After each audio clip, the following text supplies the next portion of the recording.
નમસ્તે મિત્રો, સ્વાગત છે આપણા વધારે એક પોડકાસ્ટમાં. આજનો ટોપિક છે ઇન્ફેક્શિયસ ડિસીઝ અને ઇમ્યુનિટી, એટલે કે ચેપી રોગ અને રોગ પ્રતિકારક શક્તિ. હોસ્ટ છે ડૉક્ટર લક્ષ્મણ કનારા. મિત્રો, ભારત દેશ કે જ્યાં આપણે કચરો અને ગંદકી એ આપણા જીવનનો આમ અભિન્ન અંગ જ હવે ગણીએ છીએ આપણે, જેનાથી આપણે બહુ કંઈ ફરક પણ નથી પડતો હવે તો. એટલે ચેપી રોગો ભારતમાં ખૂબ વધારે થાય છે. વિકસિત દેશો જે ડેવલપ વર્લ્ડ છે ત્યાં એ લોકો ચેપી રોગોને લગભગ નહિવત લેવલે લઈ જવામાં સફળ થયા છે, પણ ભારતમાં અથવા તો થર્ડ વર્લ્ડ કન્ટ્રી અને જે વિકાસશીલ દેશો છે એમાં નજીકના ભવિષ્યમાં તો ચેપી રોગો ઉપર કાબૂ આવે એવી કોઈ શક્યતા દેખાતી નથી. જ્યારે આ કચરો અને ગંદકીના હિસાબે જે રોગો ફેલાય છે જેને ચેપી રોગો કહેવાય, જેનો ટોલ ભારતમાં ઘણો જ વધારે છે આજના દિવસે, તો એના વિશે આપણે ચર્ચા કરવી જોઈએ, એટલે આ ટોપિક સિલેક્ટ કરેલો છે. તો આપણે ચર્ચા ચાલુ કરીએ. ડૉક્ટર લક્ષ્મણ, ચેપી રોગ એટલે કે ચેપજન્ય એટલે કે સંક્રમણ રોગો શું છે અને તેને સમજવા શા માટે આપણે ભારતમાં જરૂરી છે? જી ડૉક્ટર, ચેપી રોગો એક વ્યક્તિમાંથી બીજી વ્યક્તિમાં ફેલાય છે.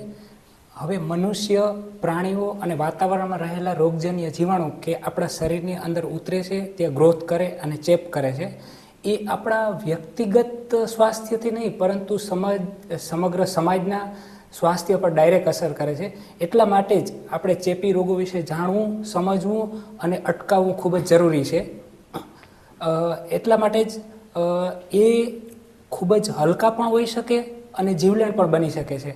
એટલે કે એપિડેમિક એક્ટ 1897, IDSP અને ક્લિનિકલ એસ્ટાબ્લિશમેન્ટ 2021 મુજબ તમામ ક્લિનિકો, હોસ્પિટલો, લેબોરેટરી અને મેડિકલ કોલેજોને સમય મર્યાદામાં ચેપી રોગોની નોંધણી કરવી ફરજિયાત છે. ઓકે, તો આ ચેપી રોગો છે, આ ચેપજન્ય રોગો, તે કયા જીવાણુથી થતા હોય છે? હા, ચેપી રોગો વાયરસ, બેક્ટેરિયા, પેરાસાઇટ અને ફંગાઈથી થાય છે.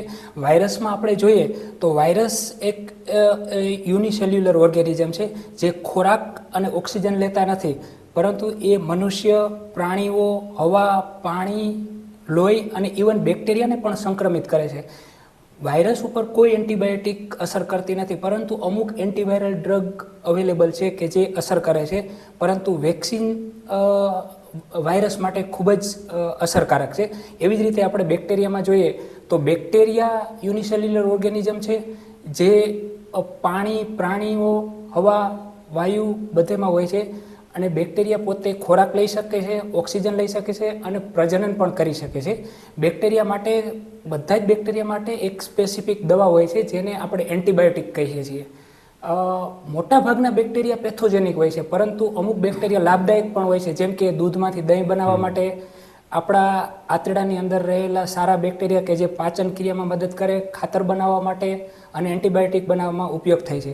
એવી જ રીતે આપણે પેરાસાઇટનું જોઈએ તો પેરાસાઇટ એટલે પરજીવી માઇક્રો ઓર્ગેનિઝમ કે જે બીજાના શરીર પર અથવા શરીરની અંદર રહી વિકાસ, ખોરાક અને સુરક્ષા મેળવે છે. આવા પેરાસાઇટ એક્ટોપેરાસાઇટ અને એન્ડોપેરાસાઇટ હોય છે. એવી રીતે ફંગાઈ જોઈએ તો ફંગાઈ મરી ગયેલો જીવ, સડેલો પદાર્થ, પાણી, માટી, ઝાડ, અંધારી અને ભેજવાળી જગ્યામાં મળે છે. ફંગસ છે જે એ સ્પર્શથી ફેલાય છે. બેક્ટેરિયાની જેમ અમુક ફંગસ પણ એવી હોય છે કે જે લાભદાયક હોય છે, જેમ કે ખોરાકના ફર્મેન્ટેશન માટે, એન્ટીબાયોટિક બનાવવા માટે, બ્રેડ બનાવવા માટે ઉપયોગ થાય છે. ઓકે, આ જે માઇક્રો ઓર્ગેનિઝમ્સ તમે કીધા, જે જીવાણુઓ તમે કીધા, એનાથી રૂટીનલી કયા રોગ થતા હોય છે? વાયરસથી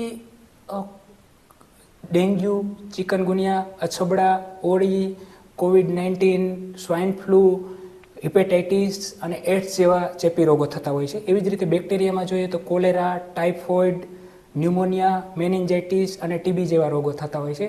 એવી જ રીતે પેરાસાઇટથી મેલેરિયા, હાથી પગો એટલે કે ફાઇલેરિયા અને કૃમિઓ જેવા રોગો થતા હોય છે. અને ફંગાઈથી દાદર છે, પછી કેન્ડિડિયાસિસ છે અને મ્યુકોરમાઇકોસિસ જેવા ચેપી રોગો થતા હોય છે.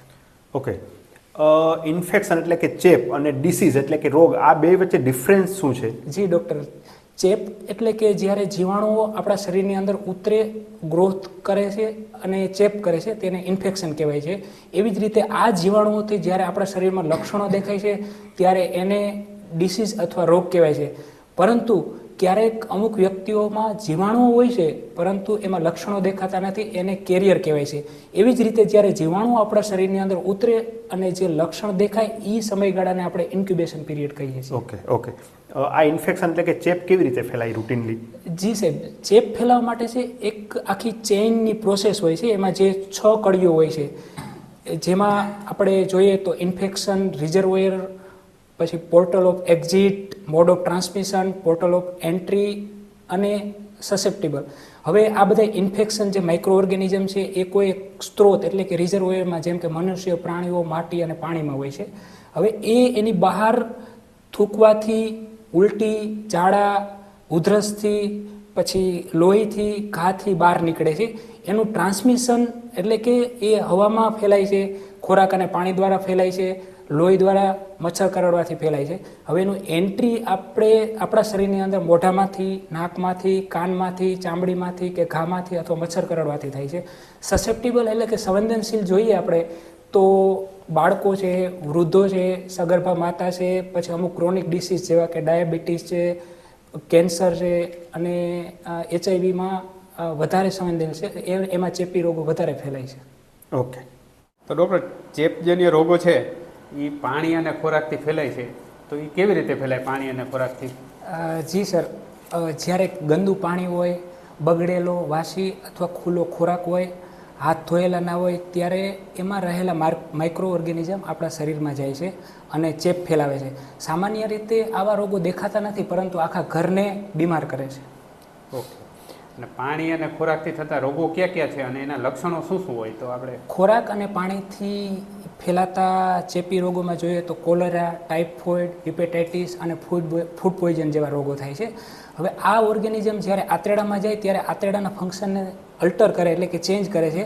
એટલે એના લક્ષણો જોઈએ તો અચાનક પેટમાં દુખાવો થવો, મરડો થવો, તાવ આવવો, ઉલટી થવી, ઝાડા થવા, પછી તાવ સાથે કંપારી આવી, ભૂખ ઓછી લાગવી, પાણીની તરસ ઓછી લાગવી અને ક્યારેક ચક્કર આવે અને ડૉક્ટરને પણ બતાવવાની જરૂર પડે છે.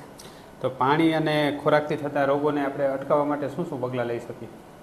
આપણે એમાં ચોખ્ખું અથવા ઉકાળેલું પાણી પીવું જોઈએ અને તાજો અને ઢાંકેલો ખોરાક ખાવો જોઈએ અને જમ્યા પહેલાં અને જમ્યા પછી હાથ ધોવા જોઈએ અને શક્ય હોય તો આપણે બહારનું ખાવાનું અને પીવાનું ટાળવું જોઈએ. તો ડૉક્ટર, હવા દ્વારા કેવી રીતના રોગ ફેલાય? હા સાહેબ, હવે જ્યારે કોઈ સંક્રમિત વ્યક્તિ હોય એ જ્યારે ઉધરસ ખાય, થૂંકે છે, છીંક ખાય અથવા મોટા અવાજે બોલે છે ત્યારે એના શરીરમાં રહેલા માઇક્રો ઓર્ગેનિઝમ ડ્રોપલેટ સાથે હવામાં ઉડે અને તરે છે. હવે નજીકના વ્યક્તિઓ જ્યારે એમના કોન્ટેક્ટમાં આવે છે ત્યારે એના શ્વાસ દ્વારા શ્વસન તંત્રમાં જાય અને ચેપ કરે છે. તો એવા કયા કયા રોગ છે અને એના શું લક્ષણ હવાથી ફેલાતા રોગો? એક સિઝનલ ફ્લૂ, સિમ્પલ વાયરસ, પછી કોવિડ, સ્વાઇન ફ્લૂ, ટીબી જેવા જીવલેણ રોગો શ્વાસ દ્વારા ફેલાય છે. હવે જ્યારે આ રોગો આપણા શ્વસન તંત્રમાં ચેપ કરે છે ત્યારે એના લક્ષણો જોઈએ તો ઉધરસ આવવી, તાવ આવવો, થાક લાગવો, ગળામાં દુખાવો થવો, શ્વાસ લેવામાં તકલીફ પડવી અને ઘણીવાર ઓક્સિજન લેવલ ઓછું થઈ જાય અને આઈસીયુની પણ જરૂર પડે છે. ઓકે. તો હવામાંથી જે ફેલાતા રોગો હોય, ચેપી રોગો, એનાથી આપણે કેવી રીતના બચી શકાય?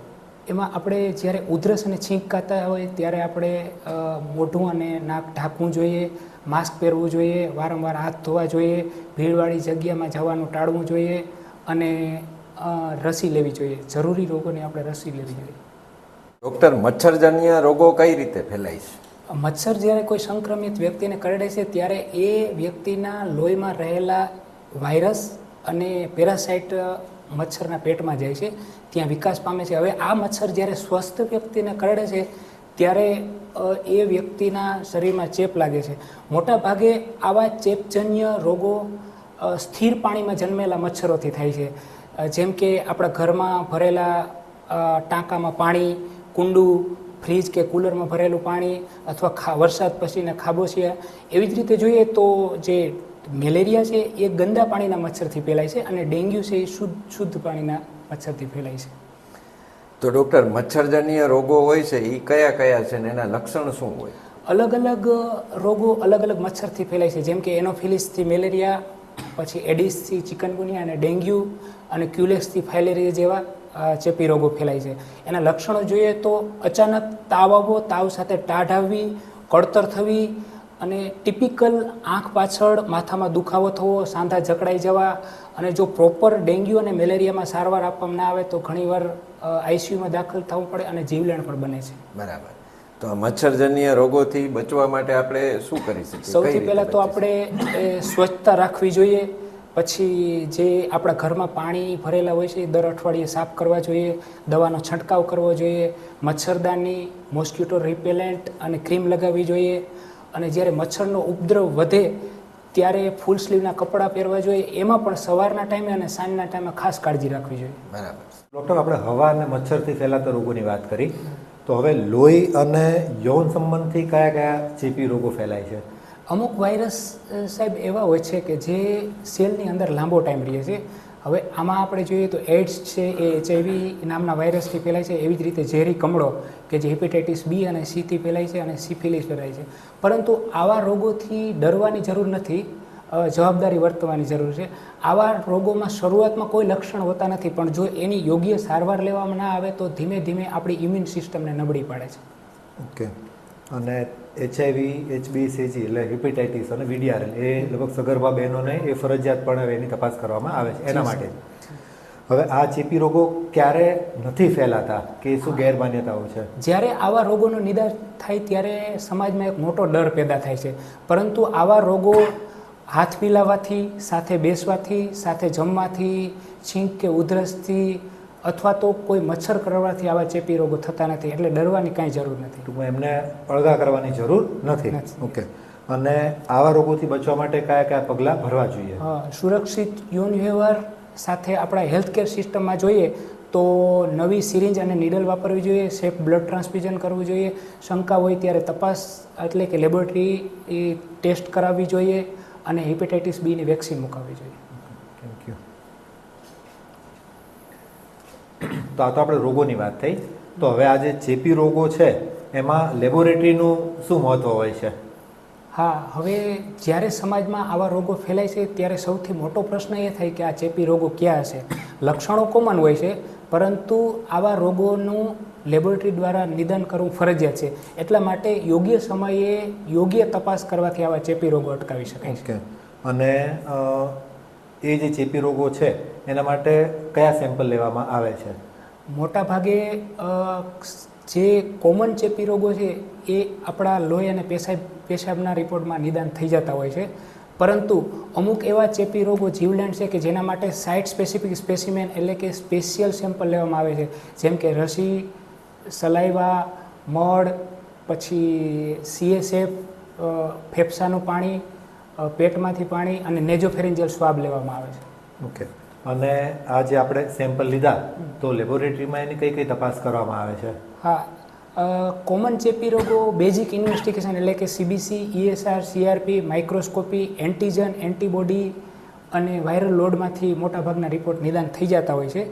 પરંતુ અમુક રોગોમાં એડવાન્સ લેવલની તપાસ કરવી પડતી હોય છે, જેમ કે કલ્ચર સેન્સિટિવિટી છે, CBNet, RT-PCR, સાયટોલોજી અને બાયોપ્સી જેવી રિપોર્ટ કરવા પડતા હોય છે. આ ચેપી રોગો છે એનું આપણે અટકાવવા હોય ને એનું અટકાવવા માટે, નિવારણ કરવા માટે શું કરવું જોઈએ? હા સાહેબ, આપણે ચેપી રોગો અટકાવવા માટે, પ્રિવેન્શન કરવા માટે 3 લેવલ પર કામ કરીએ છીએ. જેમાં પ્રાઇમરી પ્રિવેન્શન એટલે કે ચેપી રોગ થતાં પહેલાં જ અટકાવવો, સેકન્ડરી પ્રિવેન્શન એટલે કે ફેલાતો અટકાવવો અને ટર્શરી પ્રિવેન્શન એટલે કે રોગની ગંભીરતા ઘટાડવી. હવે પ્રાઇમરી પ્રિવેન્શનમાં આપણે જોઈએ તો સ્વચ્છતા, સાહેબે કીધું એમ સ્વચ્છતા અને સાફ સફાઈ રાખવી જોઈએ. પછી ચોખ્ખું પાણી અને સુરક્ષિત ખોરાક લેવો જોઈએ. દવા છાંટવાથી વેક્ટર કંટ્રોલ થાય છે અને વેક્સિનેશન લેવું જોઈએ. સેકન્ડરી પ્રિવેન્શન જોઈએ તો જ્યારે કોઈ સમૂહ કે સમાજમાં લક્ષણો દેખાય ત્યારે એનું સ્ક્રીનિંગ કરવું જોઈએ અને યોગ્ય લેબોરેટરીની તપાસ કરીને આવા રોગો ફેલાતા અટકાવી શકાય. એવી રીતે ટર્ચરી પ્રિવેન્શનમાં જોઈએ તો યોગ્ય કોઈ પણ નિદાન થઈ ગયેલા રોગોની યોગ્ય સારવાર લેવી જોઈએ, એનો કોર્સ સંપૂર્ણ પૂરો કરવો જોઈએ અને નિયમિત ફોલોઅપ લેવું જોઈએ. એટલે આપણે ચેપી રોગોના પ્રિવેન્શનની વાત થઈ કે ભાઈ આમ ઓલું કહે ને કે પાણી આવે એ પહેલાં જ આપણે પાળ બાંધી દીધી, પણ એના સિવાય બીજું કંઈ કરી શકાય કે ભાઈ આપણે અટકાવી શકાય ચેપી રોગો ફેલાતા? હા સાહેબ, હેલ્થ સિસ્ટમ દ્વારા એક સર્વેલન્સ કરવામાં આવે છે, જેમાં રોગોની નોંધણી કરવામાં આવે ને ક્યારેક આઉટબ્રેક નીકળે છે ત્યારે એને તાત્કાલિક ઓળખી અને અટકાવવામાં આવે છે. એવી જ રીતે હેલ્થ અવેરનેસ કે જેમાં પબ્લિકને અવેરનેસ કરવામાં આવે છે કે સાચી માહિતી લેવી અને ઓળખવી અને અફવાઓથી દૂર રહેવું જોઈએ. એવી જ રીતે ત્રીજો આપણે જોઈએ તો આઇસોલેશન અને ક્વોરન્ટાઇન, એટલે કોઈ પણ જ્યારે સંક્રમિત વ્યક્તિને લક્ષણો દેખાય ત્યારે એને અલગ રાખવા જોઈએ અને સંક્રમિત વ્યક્તિના કોન્ટેક્ટમાં આવેલા લોકો ઉપર લક્ષણોની નજર રાખવી જોઈએ. ઓકે, ચેપી રોગો અટકાવવા વ્યક્તિગત રીતે કંઈ પગલાં ભરી શકાય? વ્યક્તિગત રીતે એક તો આપણે સ્વચ્છતા જાળવવી જોઈએ, બીજું કે લક્ષણો છુપાવવાના જોઈએ અને જરૂર સમયે તપાસ કરવી જોઈએ અને યોગ્ય સારવાર લેવી જોઈએ અને ડૉક્ટરની સલાહ વગર ખોટી એન્ટીબાયોટિક ના લેવી જોઈએ. આમ ચેપી રોગો સામે લડવાથી માત્ર દર્દી અને ડૉક્ટર નહીં પરંતુ આખા સમાજની જીત થાય છે. તો ડૉક્ટર, આપણે ચેપી રોગો વિશે વ્યવસ્થિત વાત કરી. હવે આપણે બીજા ભાગ ઉપર શિફ્ટ થઈએ છીએ, જે ઇમ્યુનિટી અથવા તો રોગ પ્રતિકારક શક્તિ. એટલે રોગ પ્રતિકારક શક્તિ એટલે શું? રોગપ્રતિકારક શક્તિ એટલે એક આપણા શરીરનું રક્ષણ તંત્ર કે જે કોઈ પણ માઇક્રો ઓર્ગેનિઝમ એટલે કે જીવાણુઓને ઓળખે છે, શરીરમાં પ્રવેશતા અટકાવે છે અને પ્રવેશેલા જીવાણુઓને નષ્ટ કરે છે. આ ઉપરાંત એકવાર બીમાર થયા પછી પણ જો આ જીવાણુ બીજી વખત આવે તો આ ઇમ્યુનિટી એની સામે મજબૂતાઈથી લડે છે. બરાબર. રોગ પ્રતિકારક શક્તિના પ્રકાર શું શું હોય છે? રોગપ્રતિકારક શક્તિ એક કોમ્પ્લેક્સ છે પરંતુ વેલ ઓર્ગેનાઇઝ છે, જેના 3 ટાઈપ છે. પહેલો આપણે જોઈએ તો બેરિયર ઇમ્યુનિટી એટલે કે પ્રથમ રક્ષણ, અને બીજું ઇનેટ ઇમ્યુનિટી એટલે કે ઝડપી ઇમ્યુનિટી, અને ત્રીજું એડેપ્ટિવ ઇમ્યુનિટી એટલે કે લાંબા ગાળાની ઇમ્યુનિટી. બેરિયર ઇમ્યુનિટી જોઈએ તો જે બેક્ટેરિયા અથવા બીજા કોઈ પણ જીવાણુને શરીરમાં પ્રવેશતા અટકાવે છે. એમાં ત્વચા, સલાઈવા, ટીયર્સ, ગેસ્ટ્રિક જ્યુસ અને આંતરડાના સારા બેક્ટેરિયા કામ કરે છે. હવે આપણે ઇનેટ ઇમ્યુનિટી જોઈએ કે જો બેક્ટેરિયા કદાચ લોહીની અંદર અથવા શરીરમાં પ્રવેશી ગયા હોય તો શરીરના લોહીમાં રહેલા શ્વેતકણો અને એન્ટીબોડી તાત્કાલિક એ જગ્યાએ પહોંચી જાય અને એમને નષ્ટ કરે છે. એડેપ્ટિવ ઇમ્યુનિટી જોઈએ તો ઇન્ફેક્શન અને વેક્સિનેશન, એટલે કે પ્રિવિયસલી જ્યારે આ જીવાણુઓથી એક્સપોઝ થયા હોય ત્યારે શરીર શીખે છે અને મેમરી સેલ બનાવે. હવે ભવિષ્યમાં આ જીવાણુ જ્યારે એટેક કરે છે ત્યારે મજબૂતાઈથી તેની સામે લડે છે. તો આજે રોગ પ્રતિકારક શક્તિની વાત કરી, તો એ રોગ પ્રતિકારક શક્તિ કમજોર થવાના, નબળી થવાના શું કારણ હોય મુખ્યત્વે? હા, આપણે યોગ્ય ખોરાકની ખામી, પછી પૂરતી ઊંઘનો અભાવ હોય, સ્ટ્રેસ હોય, કંઈ ક્રોનિક ડિસીઝ જેવા કે ડાયાબિટીસ, કેન્સર છે, એડ્સ જેવા આપણે રોગો હોય, પછી બેઠાડું જીવન હોય, વાતાવરણમાં પોલ્યુશન હોય, આવા બધા કારણોથી આપણી ઇમ્યુન સિસ્ટમ ડાઉન થાય અને ઇમ્યુનિટીને નબળી પાડે છે. ઓકે, તો હવે આ રોગ પ્રતિકારક શક્તિ વધારવા માટે આપણે ઘણી જાહેરાતો જોતા હોય, ચ્યવનપ્રાશ છે કે આયુર્વેદિક દવાઓ છે, તો એ રોગ પ્રતિકારક શક્તિ વધારવા માટે કયા કયા પ્રકારના ન્યુટ્રિશન આપણે લેવા જોઈએ? પ્રોટીન જે છે એ આપણા ઇમ્યુનિટીમાં એન્ટીબોડી અને સેલના પ્રોડક્શન માટે, સ્ટ્રક્ચર માટે અને ફંક્શન માટે ખૂબ જ જરૂરી છે. એટલા માટે દરેક વ્યક્તિને પર કિલોગ્રામ પર ડે 1 ગ્રામ પ્રોટીન લેવું જરૂરી છે. એવી જ રીતે વિટામિન સી છે જે એ આપણા ત્વચાને મજબૂત બનાવે છે અને એન્ટીઓક્સિડન્ટ તરીકે કામ કરે છે. વિટામિન ડી છે જે સેલની એક્ટિવિટીને મોડ્યુલેટ કરે છે અને હાડકાં અને સ્નાયુઓને મજબૂત કરે છે. વિટામિન એ છે એ આંખ, ફેફસા અને આંતરડાના મ્યુકોઝાના સેલને મજબૂત બનાવે છે. વિટામિન ઈ છે એન્ટીઓક્સિડન્ટ તરીકે કામ કરે છે. ઝીંક છે એ વાયરલ લોડ ઘટાડે છે અને ઘા રૂઝાવવામાં મદદ કરે છે. આયરન છે એ ઓક્સિજન ટ્રાન્સપોર્ટ સાથે સાથે એન્ટીબોડીને ટ્રાન્સપોર્ટ કરે છે. હવે આવા બધા માઇક્રોન્યુટ્રિશન અને ટ્રેસ એલિમેન્ટ જે આપણા ઘરનો તાજો અને પૂરતો ખોરાક લઈએ છીએ તો આપણું ઇમ્યુનિટી વધે છે. ખોરાક સિવાય શરીરની રોગ પ્રતિકારક શક્તિ વધારવા માટે કયા કયા ઉપાયો છે ડૉક્ટર? હા સાહેબ, આપણે એક તો પૂરતું પાણી લેવું જોઈએ. પાણી આપણા બ્લડ ફ્લો, પછી ન્યુટ્રિશન અને એન્ટીબોડીને ટ્રાન્સપોર્ટ કરવામાં મદદ કરે છે. એટલા માટે પૂરતું પાણી લેવું જોઈએ. હવે પાણી એક દિવસમાં એકવાર વધારે પાણી કરતાં આખો દિવસ સતત પાણી લેવાથી આપણી ઇમ્યુન બુસ્ટિંગ થાય છે. એવી જ રીતે દરરોજ 45થી 50 મિનિટ આપણે એક્સરસાઇઝ કરવી જોઈએ. એક્સરસાઇઝથી બ્લડ સર્ક્યુલેશન વધે છે, હાડકાં મજબૂત બને છે, હેપીનેસ હોર્મોન સિક્રેટ થાય છે. એટલે તેનાથી વધારે ઇમ્યુનિટી બુસ્ટિંગ થાય છે. પૂરતી ઊંઘ લેવી જોઈએ. આપણા શરીરના સેલ્સ અને ઓર્ગનને રેસ્ટ થવા માટે મિનિમમ 6 થી 8 કલાક ઊંઘની જરૂર હોય છે. એટલા માટે જ બીમાર લોકોને આરામ આપવાથી તરત સાજા થઈ જાય છે. હવે આલ્કોહોલ, તમાકુ, એક્સેસિવ સુગર અને જંક ફૂડને અવોઇડ કરવા જોઈએ, કેમ કે એમાં રહેલા ટોક્સિન્સ અને એડિટિવ આપણા આંતરડાના બેક્ટેરિયાને નબળા કરે છે. અને વેક્સિનેશન લેવું જોઈએ. વેક્સિન આપણા ઇમ્યુન સિસ્ટમને ટ્રેનિંગ આપે છે અને જે ભવિષ્યમાં અમુક બીમારીઓ સામે લડવા માટે મજબૂતાઈથી ઊભી રહે છે. તો મિત્રો, ચેપી રોગો વિશે આપણે ઘણી ચર્ચા કરી. ચેપી રોગો એવા રોગો છે કે જેને રોકવા એ સંપૂર્ણપણે આપણા હાથમાં છે. આપણી દિનચર્યાઓમાં અને લાઈફ ચેપી રોગો આપણા ઘરમાં આવતા સંપૂર્ણપણે રોકી શકીએ, પણ જ્યારે આ ચેપી રોગો આપણી બેદરકારીના લીધે જ્યારે આપણા ઘરમાં આવે ત્યારે આપણા ઘર અને આપણા ઘર પર પણ મોટો આર્થિક બોજો પડે છે અને અલ્ટિમેટલી આપણા દેશ પર પણ આજે ચેપી રોગોના હિસાબે ખૂબ મોટો આર્થિક બોજો આપણી હેલ્થ કેર સિસ્ટમ પર પડી રહ્યો છે. ચેપી રોગો નાની નાની વાતોનું ધ્યાન રાખવાથી એને સંપૂર્ણપણે અટકાવી શકાય, જેવા કે જમતા પહેલાં અને પછી હાથ ધોવા, ટોયલેટ યુઝ કર્યા પછી હાથ ધોવા, આપણી આજુબાજુ ચોખ્ખાઈ રાખવી, માખી મચ્છરનો ઉપદ્રવ ઓછો થાય એની કાળજી રાખવી. અને આટલી નાની નાની કાળજીઓથી ચેપી રોગોને સંપૂર્ણપણે આપણે નિરાકરણ કરી શકીએ, નાબૂદ કરી શકીએ. અને બીજું, અને જ્યારે બધી કાળજીઓ રાખ્યા પછી ચેપી રોગો જો આપણા ઘરમાં આવે તો અમુક એવી કાળજી છે કે ચેપી રોગ આપણા ઘરમાં આવ્યા પછી પણ એ ઓછી હેરાનગતિ કરી અને આપણે એને નિરાકરણ એનું કરી શકીએ, જેવા કે પૂરતી ઊંઘ લેવી, હેલ્ધી ખોરાક લેવો, સમયસર કસરત કરવી. આ બધી નાની નાની વસ્તુ એવી છે કે જેનાથી આપણા શરીરમાં જ્યારે કોઈ પણ રોગ આવે, ચેપી રોગ હોય કે નોન ઇન્ફેક્શિયસ ડિસીઝ હોય, તો એને ખૂબ જલ્દીથી આપણું શરીર કાબૂ કરી શકે. તો આજના પોડકાસ્ટને લગતી કંઈ તમારે કોઈ પ્રશ્નો હોય તો મિત્રો શેર કરજો, એની આપણે પછીથી ચર્ચા કરશું. આભાર.